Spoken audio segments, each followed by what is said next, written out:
तो दोस्तों आज की इस वीडियो में हम लोग दो खबरों को लेकर एक साथ डिस्कशन करने जा रहे हैं, जहां पर एक खबर व्लादिमीर पुतिन के भारत विजिट को लेकर है, तो वहीं पर दूसरी खबर बांग्लादेश के उसी सेंट मार्टिन आइलैंड को लेकर है, जिसको लेकर अमेरिका काफी लंबे समय से प्लानिंग कर रहा था उसे हड़पने के लिए। और दावे किए जा रहे थे कि बांग्लादेश के अंदर जो तख्ता पलट किया गया उसके पीछे भी सारे कारणों में से एक मजबूत कारण सेंट मार्टिन आइलैंड भी था। तो चलिए डिस्कशन करते हैं। आप बस इसी तरह की वीडियोस के लिए अपने खुद के इस चैनल को सब्सक्राइब जरूर कर दीजिएगा। तो सर्वप्रथम बात कर ली जाए सेंट मार्टिन आइलैंड की, तो देखिए हम सभी लोग जानते हैं कि ये स्ट्रैटेजिकली इतना इंपॉर्टेंट है कि यहाँ पर अगर अमेरिका एक बार स्थापित हो जाता है तो हिंद महासागर में अपनी अच्छी खासी दखल वो स्थापित कर सकता है। इससे न केवल वो चाइना की बल्कि भारत के ऊपर भी बारीकी से नजर रख सकता है, और इस वजह से ये चाइना भारत के लिए संयुक्त रूप से एक परेशानी का सबक था। इस बात की पुष्टि शेख हसीना के द्वारा तभी कर दी गई थी जब उन्होंने बयान दिया था। उन्होंने स्पष्ट रूप से कहा था कि अगर मैं ये आइलैंड अमेरिका को सौंप देती, एक्चुअली अमेरिका का नाम नहीं लिया था लेकिन इशारों में उन्होंने अमेरिका के बारे में ही कहा था कि अगर ये आइलैंड में उन्हें सौंप देती तो संभवतः मेरी ये गवर्नमेंट आसानी से अपना कार्यकाल पूरा कर पाती। अब चूंकि वहां पर तख्ता पलट हो गया, उसके बाद आइलैंड को हड़पने की बारी आती है। तो इसको लेकर मैंने आपको कुछ दिन पहले वीडियो बनाकर बताया था कि सेंट मार्टिन आइलैंड को लेकर बांग्लादेश की मौजूदा गवर्नमेंट द्वारा कुछ नए नोटिफिकेशन जारी किए गए हैं, जिसको लेकर वहां पर कई सारे प्रतिबंध लगा दिए गए हैं। यानी पर्यटकों का वहां पर जाना आना काफी ज्यादा अब मुश्किल हो गया था। सबसे बड़ा जो प्रतिबंध लगाया गया था वो ये था कि एक तो पर्यटक यहाँ पर गिनती के आएंगे, 1000-2000 की लिमिट तय कर दी गई थी।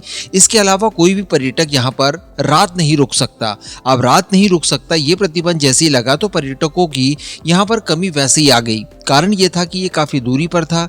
ऐसी परिस्थिति में अगर कोई भी पर्यटक यहाँ पर आता है तो मैक्सिमम टाइम उन्हें यहाँ पर रात रुकना ही होता है, वापस नहीं जाया जा सकता एक ही दिन में। और इन सब के पीछे पर्यावरण को कारण बताया गया था, जबकि इस तरह की चीजें स्पष्ट हो गई थी कि मोहम्मद यूनुस द्वारा ये तैयारियां की जा रही है कि इस आइलैंड को वीरान कर दिया जाए, पूरा अलग थलग कर दिया जाए। यहाँ के जो लोकल लोग भी हैं वो भी इन सब चीजों की वजह से परेशान होकर वापस बांग्लादेश की तरफ आ जाएं और इस आइलैंड को धीरे धीरे करके अमेरिका के हवाले कर दिया जाए। लेकिन इसको लेकर अच्छा खासा विरोध प्रदर्शन देखने के लिए मिला। जिनके व्यापारी इस आइलैंड से जुड़े हुए हैं, जो कि पर्यटन के माध्यम से ही होते थे, उन सभी ने इसका विरोध किया।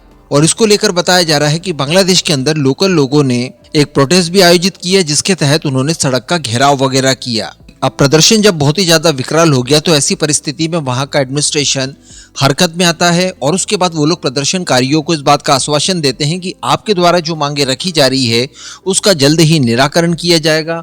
और इस आश्वासन के बाद में प्रदर्शनकारी वहां से हट जाते हैं, लेकिन वो टेम्परेरी रूप से हटे हैं। आगे अगर इस तरह के प्रतिबंध सेंट मार्टिन आइलैंड के ऊपर जो लगाए गए हैं वो नहीं हटाए जाते तो ये लोग दोबारा से प्रोटेस्ट करना शुरू कर देंगे और ऐसी परिस्थितियां जनरेट हो जाएगी, जिसके बाद अमेरिका को इस आइलैंड को हड़पना बहुत ही ज्यादा मुश्किल हो जाएगा। बाकी इनकी तरफ से तो तैयारी पूरी कर ली गई थी इस आइलैंड को वीरान बनाकर अमेरिका के हाथों में सौंपने के लिए। अच्छी बात यह है कि वहां के लोकल लोगों द्वारा इसका विरोध किया जा रहा है और संभवतः इस तरह के प्रयासों से इसे बचाया जा सकता है। अब अगली खबर की बात कर ली जाए तो वो भारत और रशिया के परिप्रेक्ष्य में निकल कर आ रही है। बताया जा रहा है कि बहुत ही जल्द व्लादिमीर पुतिन भारत के विजिट पर आ सकते हैं। वैसे इसको लेकर कोई डेट्स वगैरह अनाउंस नहीं की गई है, लेकिन संभवतः नए साल की शुरुआत में वो भारत आएंगे। इससे पहले वर्ष 2021 में आखिरी उनका विजिट भारत हुआ था, जब वो कुछ 6-7 घंटों के लिए ही भारत आए थे। भारत और रशिया के बीच में जो बायलैटरल टॉक होता है वार्षिक, उसके आयोजन में। उसके बाद वर्ष 2022 में रशिया यूक्रेन वॉर शुरू हो जाता है और उसके बाद से लेकर अभी तक वो एक भी बार भारत के विजिट पर नहीं आए हैं। जबकि इस बीच प्राइम मिनिस्टर मोदी 2 बार रशिया विजिट पर गए हैं। एक बार तो बायलैटरल टॉक के लिए शिखर वार्ता में और दूसरी बार ब्रिक्स समिट के आयोजन के दौरान। अब रशिया की इस समय बात की जाए तो रशिया के अंदर स्थितियां काफी ज्यादा गंभीर हो चुकी है। हम सभी लोग जानते हैं, मैंने आपको वीडियो बनाकर बता ही दिया था कि अमेरिका और उसके सहयोगी देशों द्वारा यूक्रेन को इस बात की मंजूरी दे दी है कि वो लॉन्ग रेंज के वेपन्स रशिया के खिलाफ इस्तेमाल कर सके, और उसका इस्तेमाल एक्चुअली जेलेंस्की द्वारा करना शुरू कर भी दिया गया है।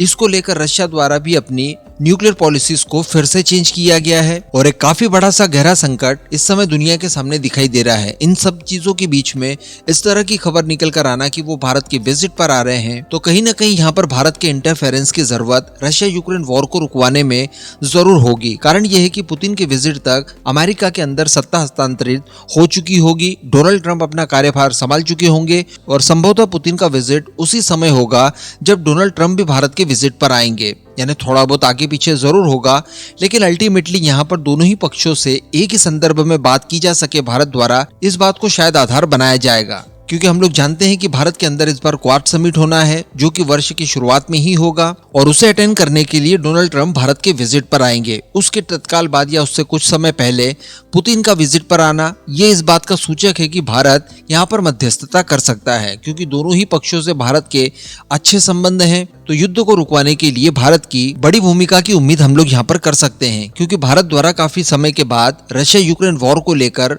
एक बड़ा बयान भी दिया गया है। जैसे ही अमेरिका और उसके सहयोगी देशों द्वारा यूक्रेन को लॉन्ग रेंज वेपन इस्तेमाल करने के लिए मंजूरी दी, उसके बाद भारत द्वारा चिंताएं जाहिर करते हुए कहा कि अगर इस तरह की चीजें लगातार होती रही तो ये युद्ध किसी बड़े स्केल तक पहुंच सकता है, संभवतः जहां पर न्यूक्लियर वेपन्स का भी इस्तेमाल किया जा सकता है। तो लेट्स सी क्या होता है, लेकिन ये अच्छी बात है कि भारत द्वारा इस युद्ध के अंदर इंटरफेरेंस करते हुए इसे रुकवाने की कोशिशें शुरू कर दी गई है। इस पूरे मुद्दे पर अब आपका क्या मानना, नीचे कमेंट करके जरूर बताइएगा।